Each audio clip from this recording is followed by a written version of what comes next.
జగన్ ప్రభుత్వం మీద మొదట తిరుగుబాటు ప్రకటించి పెను ఉద్యమానికి శ్రీకారం చుట్టిన వాళ్ళు మాస్టర్లు.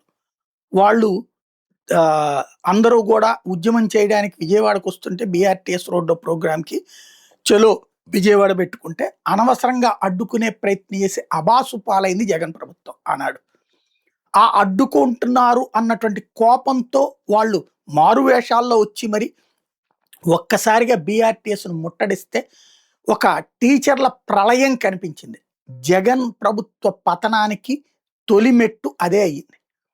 అదే టీచర్లు ఇప్పుడు ఆ రోజున జగన్‌ని నమ్మక, జగన్‌ని ద్వేషిస్తూ, జగన్‌ని దూషిస్తూ, జగన్ ప్రభుత్వానికి వ్యతిరేకంగా తమ దగ్గరికి వచ్చినటువంటి ఓటర్లని కూడా వాళ్ళే ఇన్‌ఫ్లూయెన్స్ చేశారు.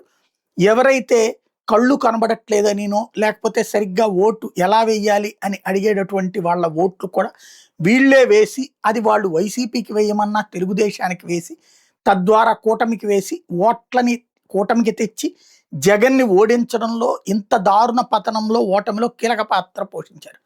ఇప్పుడు అదే టీచర్లు ఈ ప్రభుత్వంలోనూ రోడ్డెక్కారు. అప్పుడు చివర్లో 3.5 ఏళ్ల తర్వాత అయితే ఇప్పుడు ఏడాది 2 ఏళ్ళు కూడా తిరక్కముందే రోడ్డెక్కారు. హామీలు నెరవేర్చకపోతే గద్దె దింపుతాం. బాబు ప్రభుత్వానికి ఉపాధ్యాయుల హెచ్చరిక. ఉపాధ్యాయ ఉద్యోగుల సమస్యలపై ఇంకెన్నాళ్లు మౌనం. ప్రభుత్వం ఇదే తీరులో ఉంటే అసెంబ్లీ ముట్టడి తప్పదు. ఒత్తిడి పెంచే విధానాలు రద్దు చేయాలి. ఆర్థిక ప్రయోజనాలు వెంటనే విడుదల చేయాలి. 12 పీఆర్సీ వెంటనే నియమించాలి. 30% ఐఆర్ ప్రకటించాలి. 4 పెండింగ్ డిఏల్లో కనీసం 2ంటిని వెంటనే ఇవ్వాలి. 35,000 కోట్ల పెండింగ్ బకాయిలను ఎప్పుడు చెల్లిస్తారో స్పష్టం చేయాలి. ఉపాధ్యాయులు మహాధర్నాతో దద్దరిల్లిన విజయవాడ అన్నటువంటి. క్రిందటిసారి వాళ్ళేమో హడావిడి పడిపోయారు. ఏ ఉద్యమం వచ్చినా కంగారు పడిపోయి ముందే సమీక్షలు పెట్టి, ముందే వాళ్ళందరితో మీటింగులు పెట్టి, ఆ పైన ఇదిగో మీరు రూ. 10 అడుగుతున్నారు, మేము 5 ఇస్తాం లాంటి మాటలు చెప్పుకొచ్చింది జగన్ సర్కార్. ఇప్పుడు వచ్చేటప్పటికి అస్సలు పట్టించుకోకుండా ఈనాడు జ్యోతి, సిటీ ఎడిషన్స్‌లోనూ లేకపోతే లోపల పేజీలో ఒక ముక్క వార్త రాశారు. ఎనఫ్. వాళ్ళేమో కంగారు పడేవాళ్ళు. ఆ కంగారు కారణంగా కన్‌ఫ్యూజ్ అయ్యి దెబ్బతిన్నారు. వీళ్ళు చాలా నిమ్మలంగా మీ దోన మీరు ఉద్యమాలు చేసుకోండి అన్నటువంటి విధంగా ఉంటుంది ఈ ప్రభుత్వపు తీరు. ఇప్పుడు మీడియా తీరు.